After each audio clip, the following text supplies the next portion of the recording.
और 22,100 से 22,000 तक का स्ट्रॉन्ग सपोर्ट बताया था, वहीं से प्राइस ने पुल बैक किया। चलिए मैं आपको दिखाता हूँ निफ्टी 50 का, एक मिनट।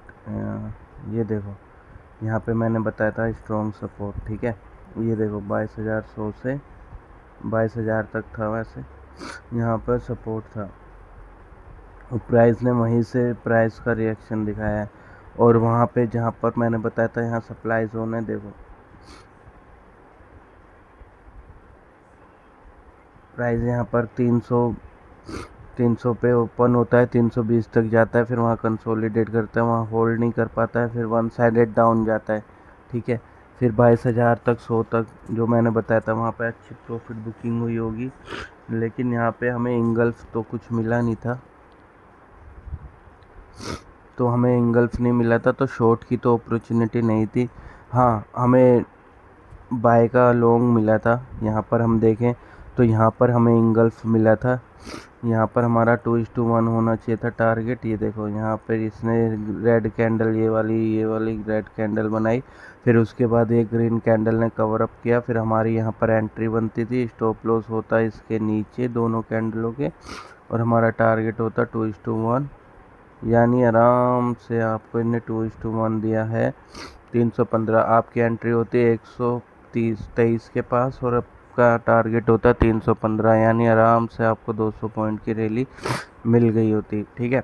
लेकिन आज के व्यू पॉइंट की बात करें हम, कल टारगेट मिला है हमें, ठीक है। आज के व्यू की बात करें हम, अगर ये वाला तो नहीं है यहाँ पर कोई जोन, ठीक है। अब हम इसकी स्ट्रॉन्ग रेजिस्टेंस की बात करें, प्राइस ने भी वहाँ पर से ही रिएक्शन दे रही है अभी।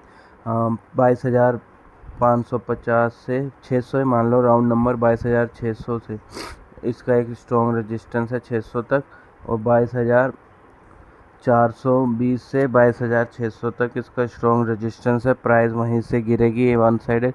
हाँ, अगर आप प्राइस गैप अप ओपन होती है और वहाँ पर कंसोलिडेट करते हो ऊपर की साइड 500, 550 या 600 के पास, और वहाँ से ब्रेकआउट देती है एक अच्छा सा, तो हम वहाँ से भी अपना लॉन्ग का एक और व्यू बना सकते हैं, ऑल टाइम हाई का लॉन्ग का व्यू बना सकते हैं, आराम से प्राइस ट्रैवल करेगी, है ना। तो वहाँ पर हमें वेट करना पड़ेगा कि वहाँ पर 500, 22,000, 550 पे और 600 पे प्राइस होल्ड करे, कंसोलिडेट करे, फिर वहाँ जाके प्राइस ब्रेकआउट दे, तो बाय की अपॉर्चुनिटी बनती है। मान लेते हैं अगर प्राइस गैप अप ओपन होती है और 500 पे या 550 पे वहाँ पर कंसोलिडेट करती है और बेरिश सिंगल बनाती है, यानी कि एक ग्रीन कैंडल बनती है, फिर उसको कवर अप करती है रेड कैंडल, तो हम इजीली वहाँ से शॉर्ट का भी व्यू बना सकते हैं। टिल हमारा टारगेट रहेगा 22,200 का, ठीक है, पहला टारगेट रहेगा हमारा। अगर प्राइस मान लेते हैं फ्लैट ओपन होती है और नीचे की तरफ जाती है, तो हमारा बाइंग प्राइस बनता है 22,100 पे सीधा सीधा, और कोई इतना स्ट्रॉन्ग मुझे दिख नहीं रहा है कुछ, तो हमें वेट करना पड़ेगा। हमें मार्केट को ओपन होते ही बाय या सेल की पोजीशन नहीं बनानी पड़ेगी, हमें देखना पड़ेगा प्राइस ओपन कहाँ हो रहा है। अगर प्राइस कंसो एकदम साइडवेज ओपन होता है और डाउन जाता है तो 22,100 पे बाय करना है। अगर प्राइस गैप अप ओपन होता है और वहाँ पे कंसोलिडेट करता है, आई मीन 450 से 500 पे और बेरिश सिंगल बनाता है, यानी कोई रेड कैंडल कवर अप करती है ग्रीन कैंडल को, तो वहाँ से शॉर्ट की पोजीशन बनाएंगे टिल 22,200 तक। अगर प्राइस गैप अप ओपन होती है और वन साइडेड ऊपर ही जाती है और वहाँ 600 पे 22,600 पे कंसोलिडेट करके ब्रेकआउट देती है, तो वहाँ से हम लॉन्ग का पोजीशन बनाएंगे। ये तो हो गया बैंक निफ्टी 50 का। ओके, अब हम चलते हैं बैंक निफ्टी पे, ठीक है। बैंक निफ्टी को ओपन करते हैं। बैंक निफ्टी का व्यू पॉइंट सीधा सीधा है, अगर गैप अप ओपन होती है तो आपको 48,200 तक का सेलिंग का जोन है। तो गैप अप ओपन होते हैं, वहाँ बेरिश सिंगल बनाते हैं, यानी कोई ग्रीन कैंडल को रेड कैंडल कवर अप करे अच्छे से 70% तक उसकी बॉडी टू बॉडी, तो वहाँ से आप एक शॉर्ट का पोजीशन बना सकते हैं टिल 47,500 तक का, आराम से आप एक शॉर्ट का पोजीशन बना सकते हैं। और मेरा सेकंड व्यू पॉइंट रहेगा निफ्टी बैंक में।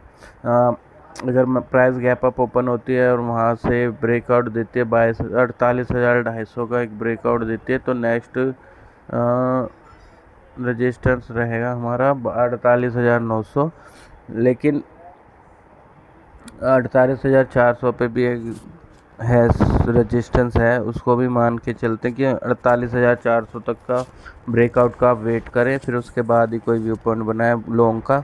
अदरवाइज शॉर्ट का व्यू पॉइंट हम 48,400 से लेके आराम से बना सकते हैं अगर गैप अप ओपन होती है और वहाँ पर हम